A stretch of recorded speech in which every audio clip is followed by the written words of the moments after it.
It's not about whether consolidation is right or wrong. It's about what it feels like to the people at the center of it. And when care stops feeling personal, that's when things start to break down. Again, I'm not against consolidation. I understand the direction the field is going, but when it starts to chip away at the patient experience, we have to stop and look at that honestly.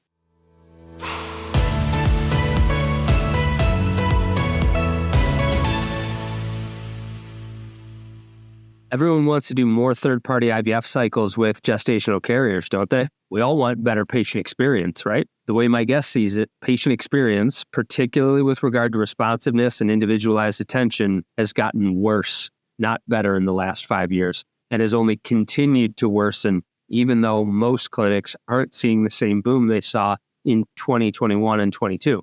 Eloise Drane is a 3-time gestational carrier, an MBA, and the owner of Family Inceptions, a surrogacy agency she's operated for 17 years. Eloise talks about what consolidation of fertility clinics has meant for intended parents of third-party IVF, wait times for GC cycles, response times for intended parents, problems caused by startup surrogacy agencies, challenges faced by fertility networks that try to bring their own surrogacy agency in-house, and what qualities she's looking for in other surrogacy agencies that she may or may not buy or merge with.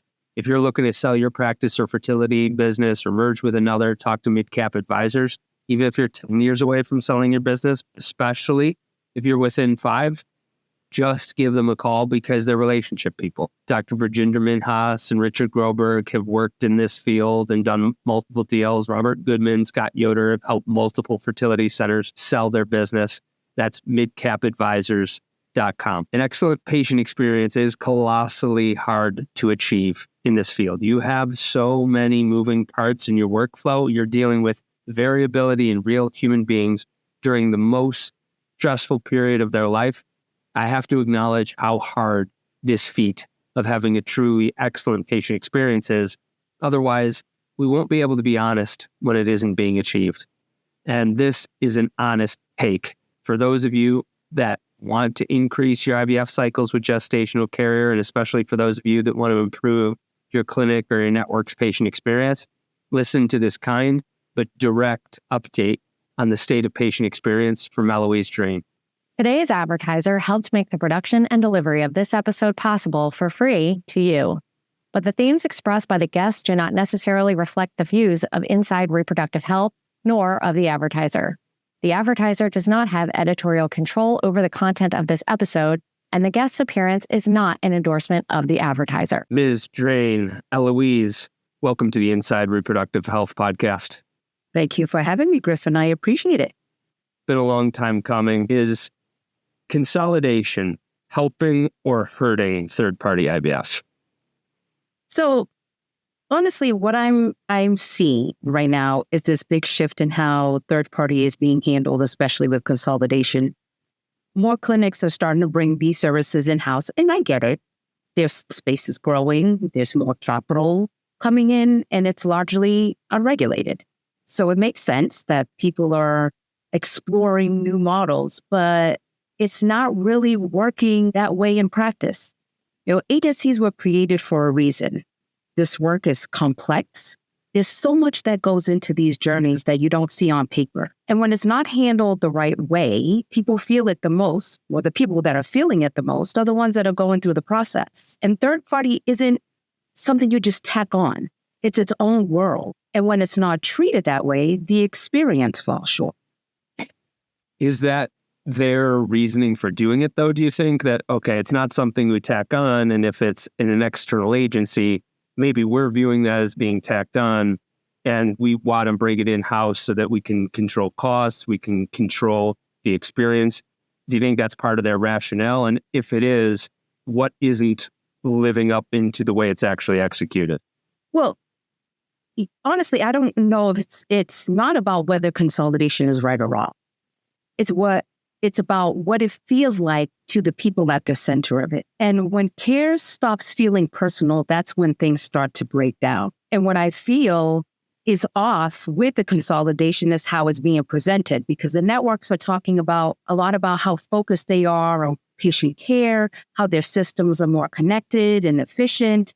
And I get why that's the message, and it sounds good, but especially in third party, it's just not what we're seeing. This isn't a plug and play kind of field. These journeys are personal and complicated. And what's actually happening is that the care is being affected because of short staffing, or the process of managing cases has changed. It's not always clear who's handling what, and that creates gap. So it's commonplace now that GC's medical records, or even getting a GC scheduled for an appointment, takes months. And it's not that I'm passing blame. It's just that the system isn't holding up the way it needs to. And when that happens, people going through this process are the ones that are feeling it the most.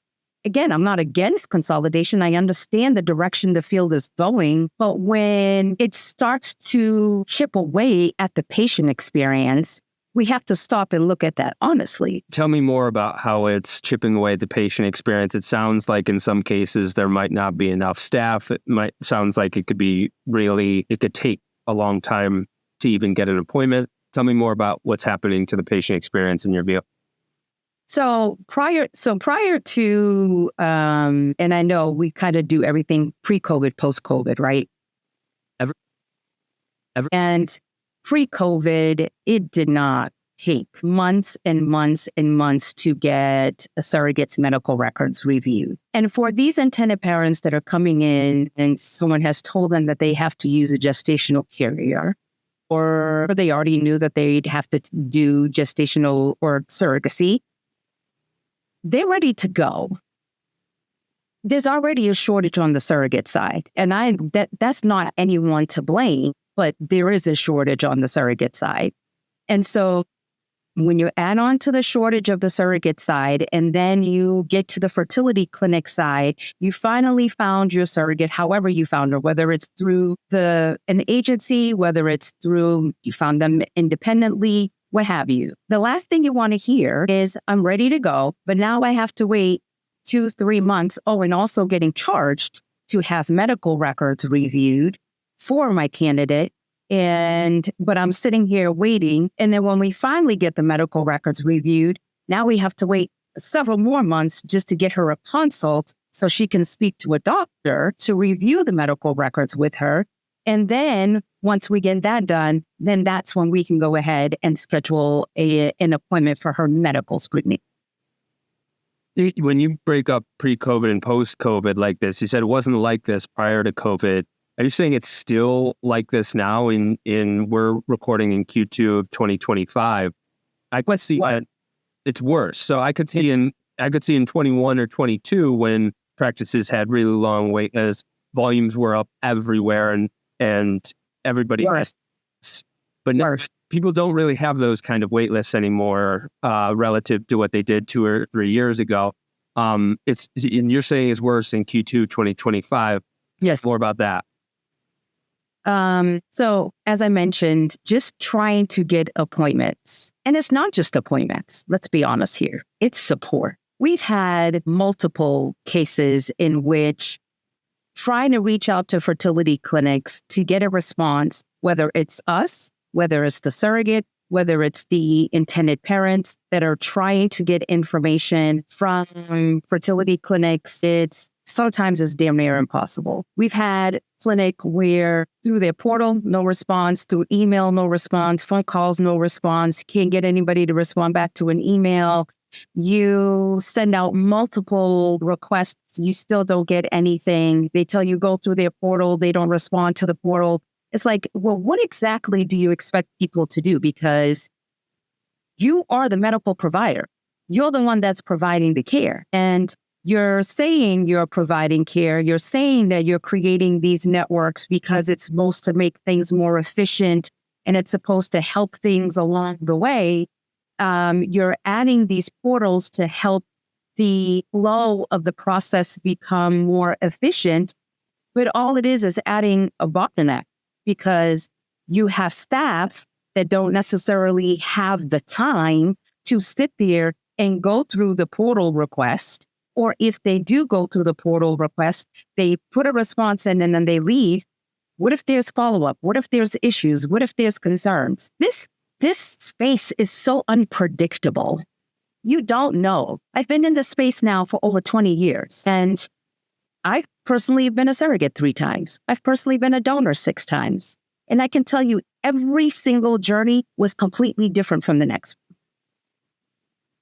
Hardcore, Eloise, but I didn't know that you were a surrogate 3 times. Yes, I was a surrogate 3 times. I delivered twins the first time, a boy the second time, and a girl the third time.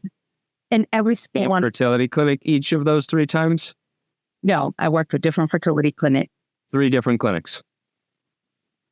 3 very similar experiences with regard to the clinic, or were those experiences very different from one another? So, correction. So I worked with 2 clinics for 2 of the journeys and then another clinic for another journey. And I would say even the clinic experience was different. They were, years apart. So things definitely had changed in that time frame. But the journeys itself was as different as you and I are different. There's no 1-2 journeys that's the same. Therefore, there's not a process that you can just plug in and think that it's going to work out and it's going to be the same, because it's not. Because what we're dealing with are human beings. We're not dealing with just names in a system. So you think all of us nod our head and say, yeah, that makes sense. So they're all different, but then we don't think about it too much of how they're different. What specifics can you recall, either from going through it yourself or from managing all these cases, help somebody that doesn't understand or doesn't think too deeply about it, the specifics of what makes one case different from... Are you human? I hope so. Okay. It's different. Think about it. Every single person in the universe is a unique person. So just because she's a woman and she's agreed to be a surrogate doesn't mean she has the same feelings, doesn't mean she has the same wants, doesn't mean she has the same desires. Just because an intended parent has gone through infertility doesn't mean that they hold that space of what they've endured previously as someone else who did it or who did. Just because somebody is a same-sex couple doesn't mean that they're not going to have the same angst as somebody who's gone through infertility. Just because someone is a same-sex couple doesn't mean that they're going to have any need. Or, they might just say, okay, I already knew that I was always going to have the situation. So for me, it's no big deal. But you can't go in assuming anything, because when you assume, you always turn around and it comes and bites you in the ass. Is it the patient conciergeness that is so involved? Is that what you're saying here? Like that because journey, they need so much hand-holding and so much not everybody responsiveness, and not everybody needs hold-handing. Not everybody needs the responsiveness, but everybody needs the care. Everybody needs the empathy.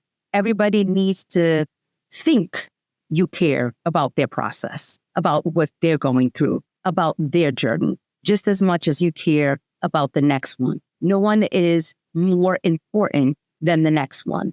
When you are trying to reach a fertility clinic because you ran out of medication and you need to get a refill, and they tell you, put the information in the portal. Great. I've done that. That was 5 days ago. No one's responded to my portal. Send me an email. Great, I've done that. No one has responded to the email. Oh, call me. Great, I've done that. No one is returning my phone calls. Okay, well, let's get the parents involved. Okay, the parents can't get a hold of anybody. Well, the agencies also have been trying, but the patient is the surrogate and the parents, not necessarily the agency. So you're sometimes at the mercy of whomever. So again, it's not because it's every single case. But the problem is that we cannot keep thinking that as they're putting it, that patient care is the most biggest priority, and people are making sure that the patient care is what they're focused on. I'm seeing different on boots on the ground. In theory, that's what you might be focusing on. In theory, it might be, that clickbait that you're using but I've been boots on the ground. My agency is 17 years old, and I can tell you it's worse now than it was previously. And it's only getting worse. And I'm not going to only pass blame on clinics. There are a lot of agencies that have started in the past 5 to 8 years. Well, I started my agency because I'm going to do better than the next one because I didn't have a great experience and so forth and so on. And quite honestly, have no business starting an agency because they don't know what they're doing. They've actually are causing more problems for the industry. They're causing more problems for fertility clinics. And again, I understand why clinics are doing things the way they're doing them.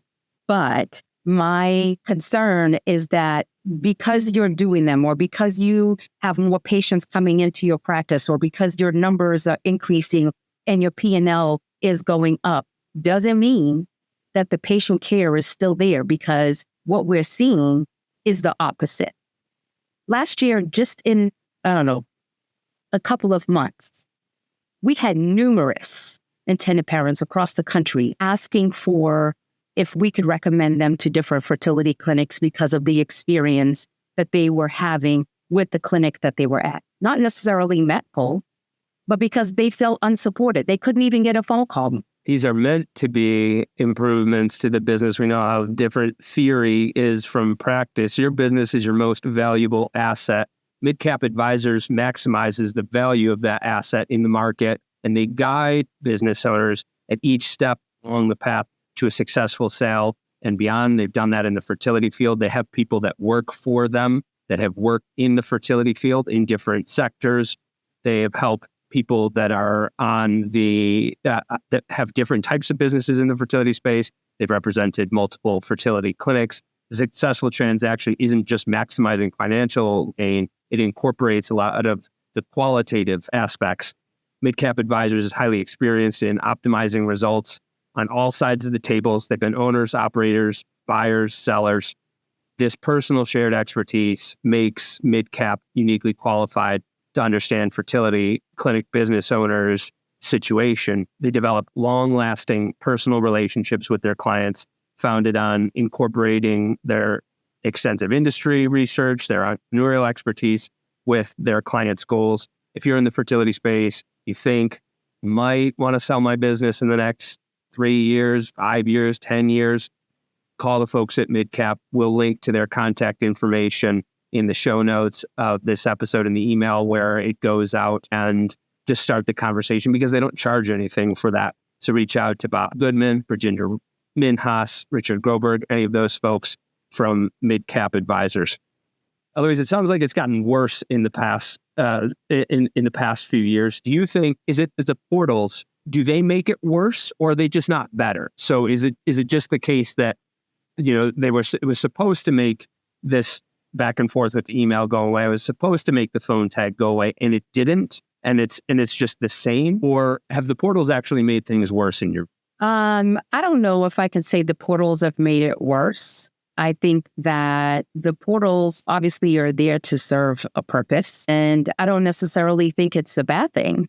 I just think that you need to actually have someone, though, there checking those portals on a consistent basis. Because if that's how you're telling people to communicate, and you want to keep the communication streamlined and efficient, great, that's wonderful. I think a portal then is perfect, and that's exactly what this should be doing. But is it really working? Because then if that's the case, how come we keep having intended parents complaining about the portal, or the surrogate complaining about the portal, that they've put information in the portal and nobody responds? So I don't blame the portal. Who was supposed to be managing the portal? It hasn't taken away the people issue behind it. Correct. Should the portal be automated in that sense? Are there areas where the portal can be automated? Or in your view, is there too much going on in third party that it can't be automated? I mean, I don't know if it can be automated or not. I'm sure it probably could be. And I'm sure that there's probably things that, scheduling an appointment or something minor that doesn't need a human response can probably be automated for sure. But when you're going through something, when you need a question, when you have a question regarding medication and it's timed and you're a donor and you're about to take a trigger shot and you're supposed to take it at, 9:04 p.m. and you're reaching out because you have a question and you've sent it and you're waiting on this response from a portal that you sent at, 12 p.m. And here it is 5 p.m. and you still haven't received a response and it's 6 p.m. and you're on crunch. What are you going to do? In your view, are one of these categories better than the others between independent practices, network operated practices, and academic institution practices? Are they all in the same boat, or among those three, one or two of them tend to be better about patient experience? I can't say one or the other. They all have great points and they all have faults, as we all do. I'm not going to sit here and make it seem like we're the end all be all and we're perfect and we don't have issues. We all do. It's the business. There are going to be issues throughout the business. The issue is not about whether a network is better or an independent one is better or, one through a university it's better. It is about patient care. Do you have the proper staff who's experienced, who understands, and who is responsive to that patient in order to be able to address their concerns? And their concerns isn't always about what medication I need, what my schedule is, what the issue is. Sometimes their concern is emotional. Sometimes their concern is, I am literally biting at the bits because I just took my blood test and I'm waiting to find out if I'm pregnant or not. And it happens to be on a Friday. And I am waiting to see if there's results because you guys keep telling me, do not take blood home test. So I didn't. And now I'm waiting. And it's now 6 o'clock on Friday. I took that blood test at 8 a.m. I never got a response. So Saturday, no one called me. Sunday, no one called me. Monday morning, I'm still waiting. I'm calling. No one can respond to me because they're seeing patients right now. We reach our phone calls after 4 p.m.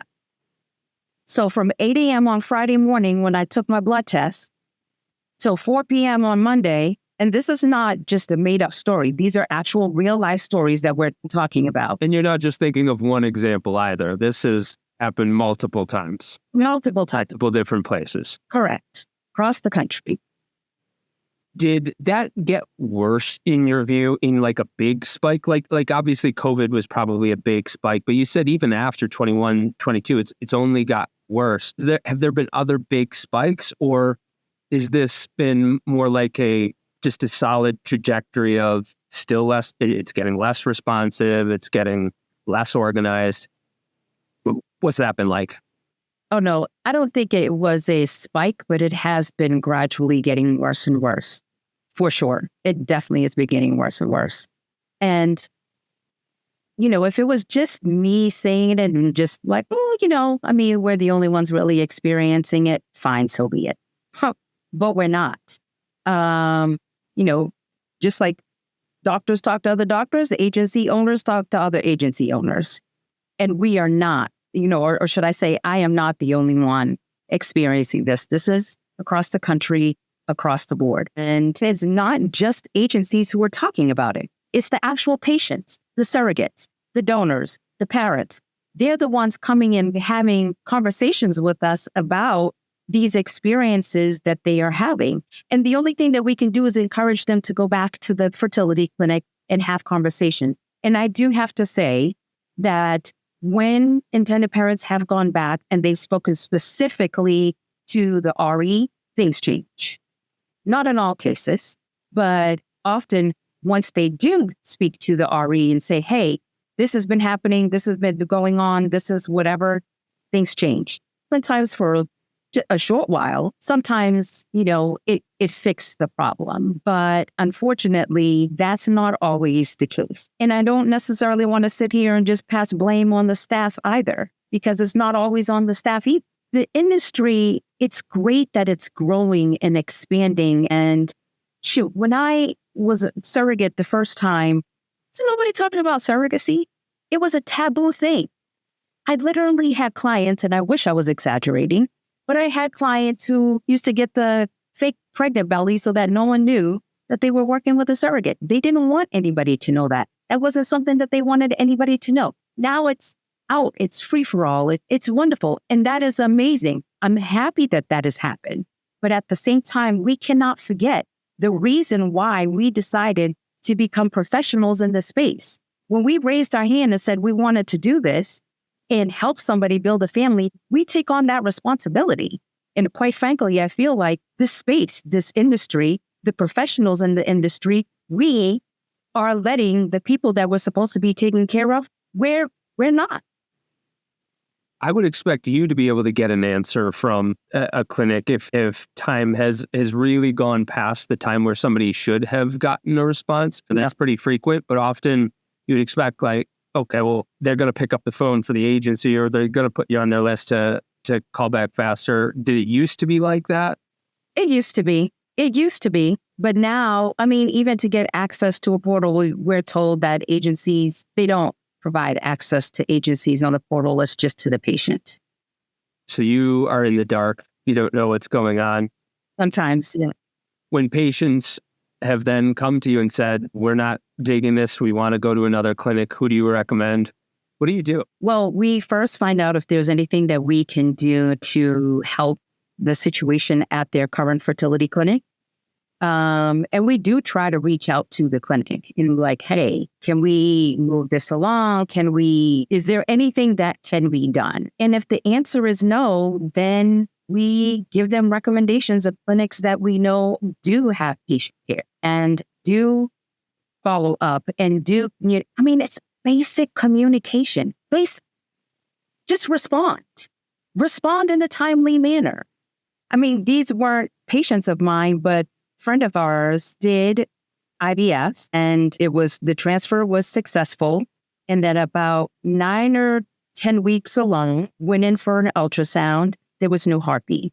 And it wasn't an RE who did the ultrasound. It was one of the nurses. The RE was unavailable. So they were told that someone would give them a call. That was like on a Thursday. Wednesday of the following week, no one had still called them. And she now knows, obviously, there's no heartbeat. She's miscarrying and no phone call, not a response on a portal, not an email, not a phone call. They kept calling. They kept leaving messages, nothing. To the point where she ended up in the hospital with an infection. So this is not, again, something on a P&L that we need to be so concerned about. These are people's lives that we're dealing with. And again, it's not that I'm necessarily blaming staff, but at the end of the day, we all have a responsibility to do what we say we're going to do. And again, basic communication. If you say you're going to do something, then do it. I think what you're on right now is the epicenter of the patient experience issue, this issue of responsiveness. And maybe I'm wrong about this. I might be wrong. I'm making it up without data. It seems to me like it might even be more important than bedside manner. And I think bedside manner is huge. But this responsiveness issue is one that operations can solve, right? Like there's only so much you can solve with the bedside manner to an extent. Yeah, you can do operational support, training, you can match people with different personality types. But responsiveness, this is something that we're supposed to be addressing right now. It's been the complaint since I've been in the field since 2014. Sounds like from you and others that it's only been getting worse, not better, despite these systems. We have a lot of systems that can address it, or at least parts of it, but you still need the people to execute those systems. And those systems really, really need to be properly implemented, and they need to be checked frequently to make sure they're working, because it sounds like they're not, and the stakes are really high. Yeah. The stakes are really high. Especially. Yes, the stakes are really high. But in addition to that, now you're adding in third party.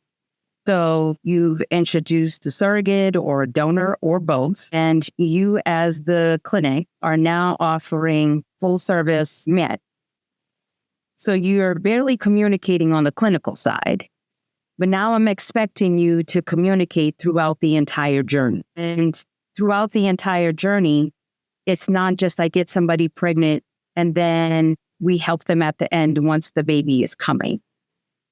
Because there's so many nuances throughout a surrogacy journey that you cannot predict.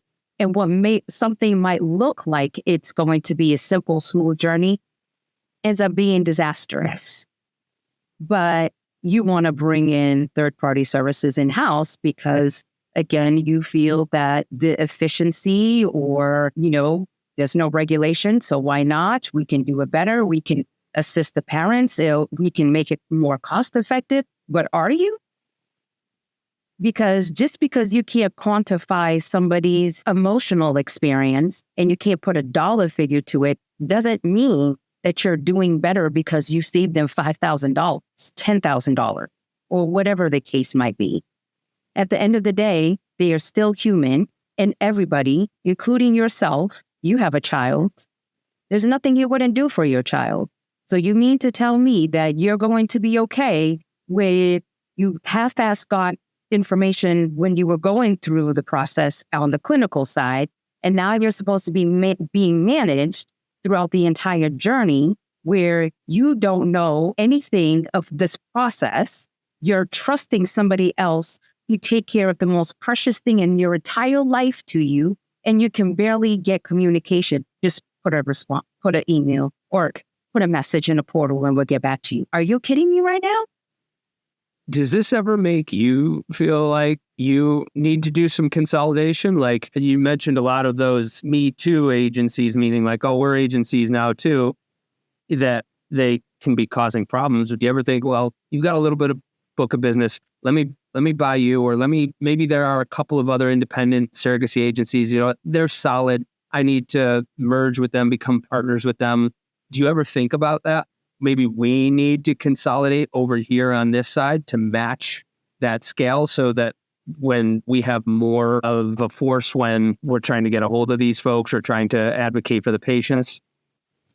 Yes, I have. I do. And it's still something I still think about. But at the same time, I want to make sure that when it's done right and it's not happening. And there are agencies out there who are phenomenal agencies who have been in this business for a very long time, who actually does really care about the surrogate, the parents, and ultimately the child that we are bringing into this world together. So yes, I definitely do think that there is possibilities for that. Am I ready for that right now? No.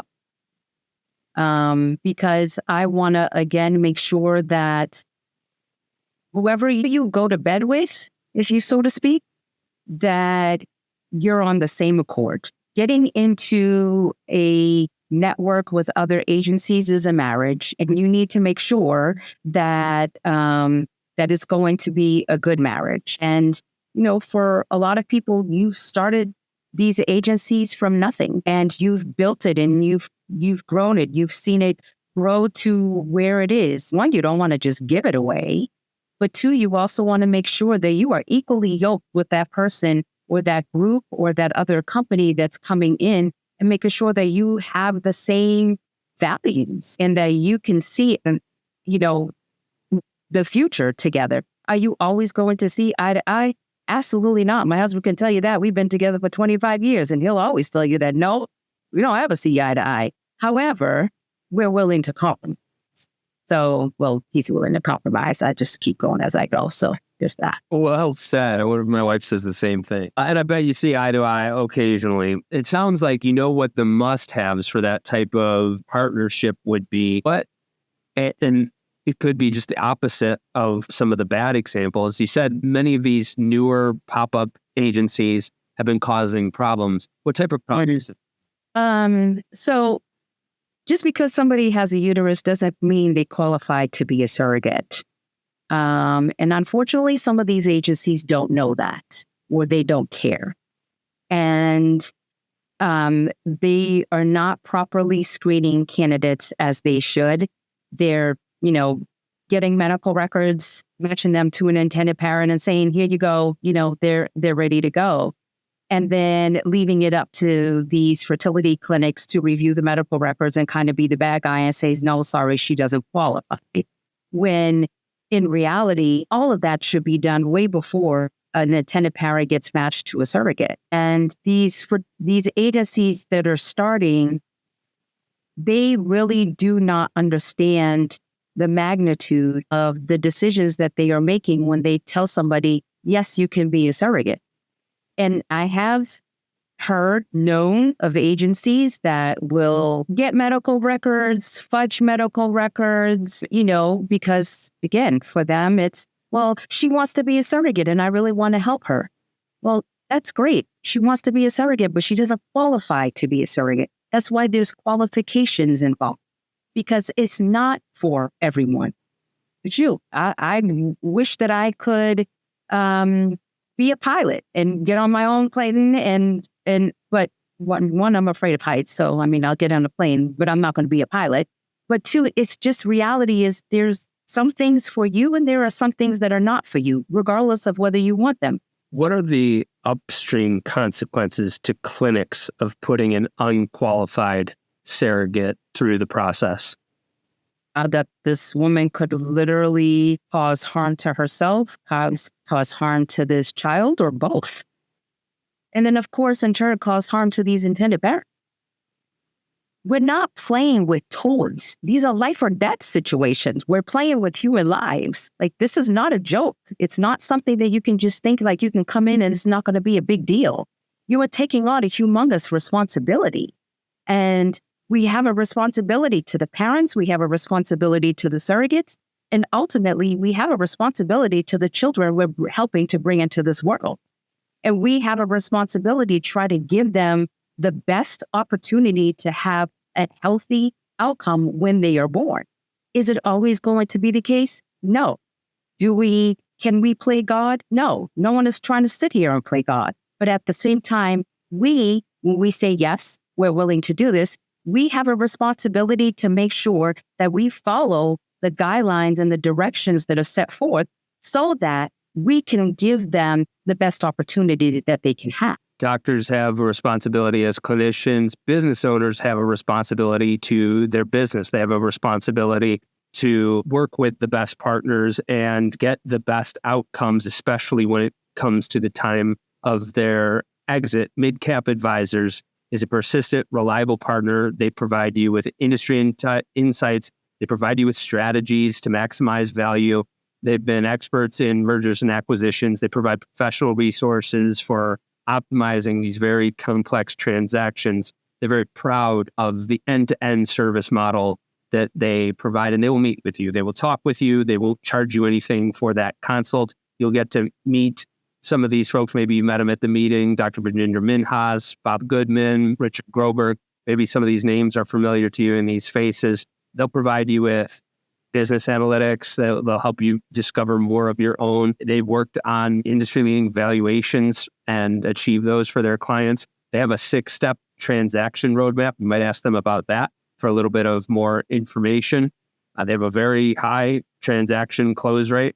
They've got a big referral rate from previous clinics that have worked in the space that are very happy to speak on their behalf. And they've also represented clinics who've transacted with them multiple times because they did such a good job the first time that they come back to them. So if you're even thinking maybe it's 10 years down the road, 5 years down the road, especially if it's any less than that, these are people that you want to talk to. So we'll put their contact information in the show notes and you'll be able to find them in other places to click on. But it's Midcap Advisors. Go to midcapadvisors.com. Whether you're talking to Richard Groberg, Dr. Minhas, or Bob Goodman, let them know that you heard about them on Inside Reproductive Health and check out Midcap Advisors. Eloise, what do you think is, what are the examples that really good agencies have done? So you said, we're not the only really good agency out there, but you've been doing this a long time and you know what's good and you know what's phoning it in.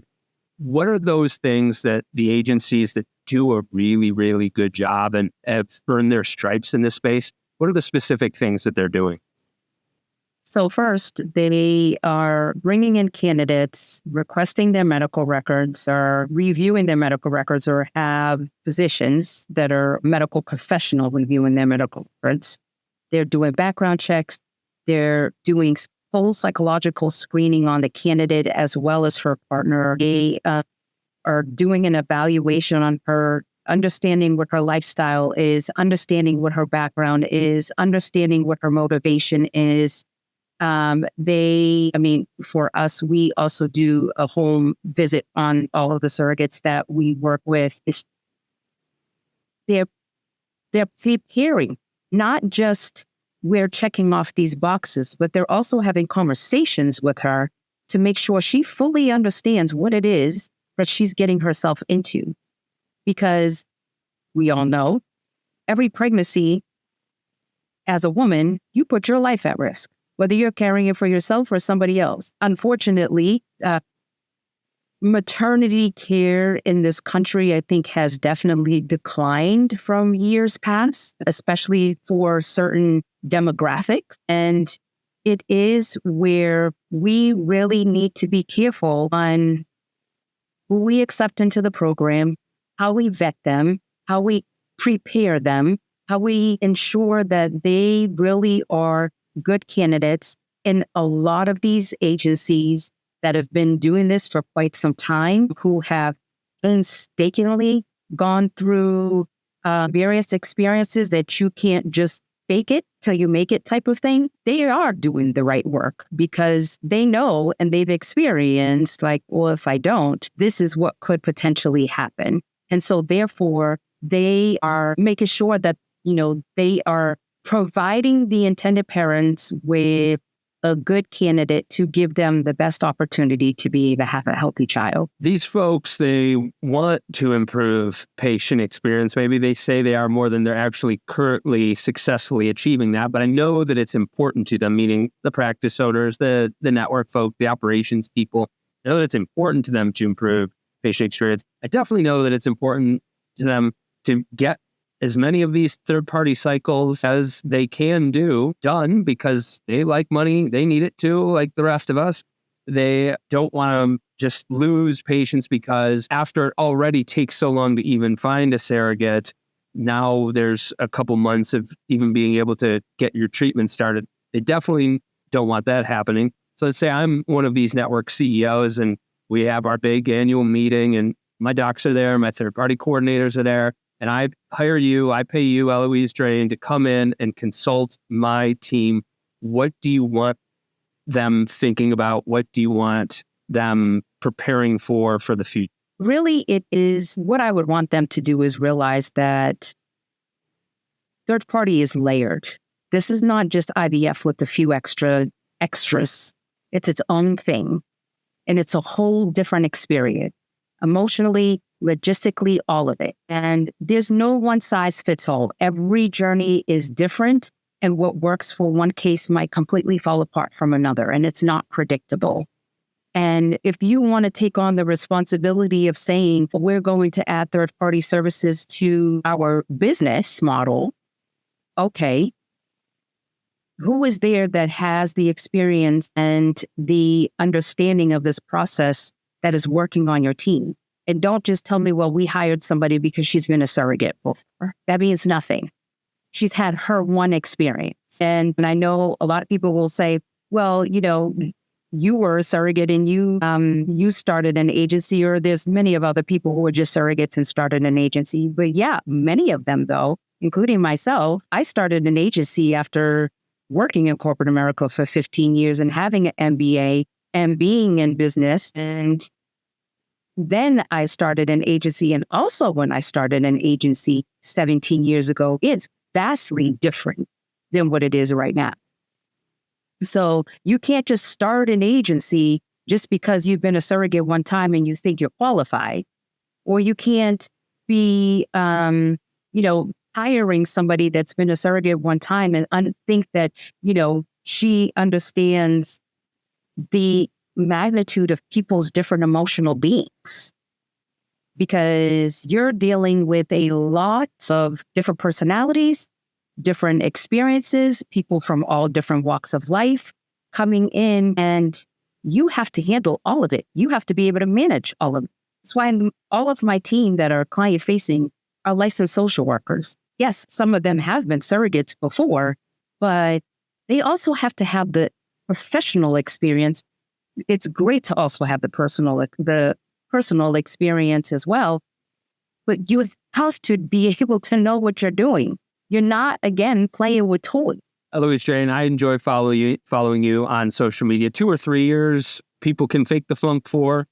17 years has a way of weeding out the phonies from the real. And I'm glad that you were fair, you were kind about what's going on, but I'm glad that you didn't pull any punches. I wouldn't have expected you to, but you were as authentic here as you've been on social media, and people need to hear about it because we're aiming for a target. We've got to be honest when we're not hitting a target, and we need to be hearing from the people with a lot of experience that have been in the weeds. And so we're going to also include information about your firm, Family Inceptions, and we'll tag you in all those places. I hope that people reach out, and I look forward to having you back on the programs. Well, I appreciate it, Griffin. And there's one last thing I actually want to say too. I think that if we don't start making changes, just like the adoption world back in the days where the government had to step in and come and regulate, what's going to prevent it from happening here? And that is the last thing I want happening, is government stepping in to regulate anything in this space. Very well said. Thank you, Eloise. Today's advertiser helped make the production and delivery of this episode possible for free to you. But the themes expressed by the guests do not necessarily reflect the views of Inside Reproductive Health, nor of the advertiser. The advertiser does not have editorial control over the content of this episode, and the guest's appearance is not an endorsement of the advertiser. Thank you for listening to Inside Reproductive Health.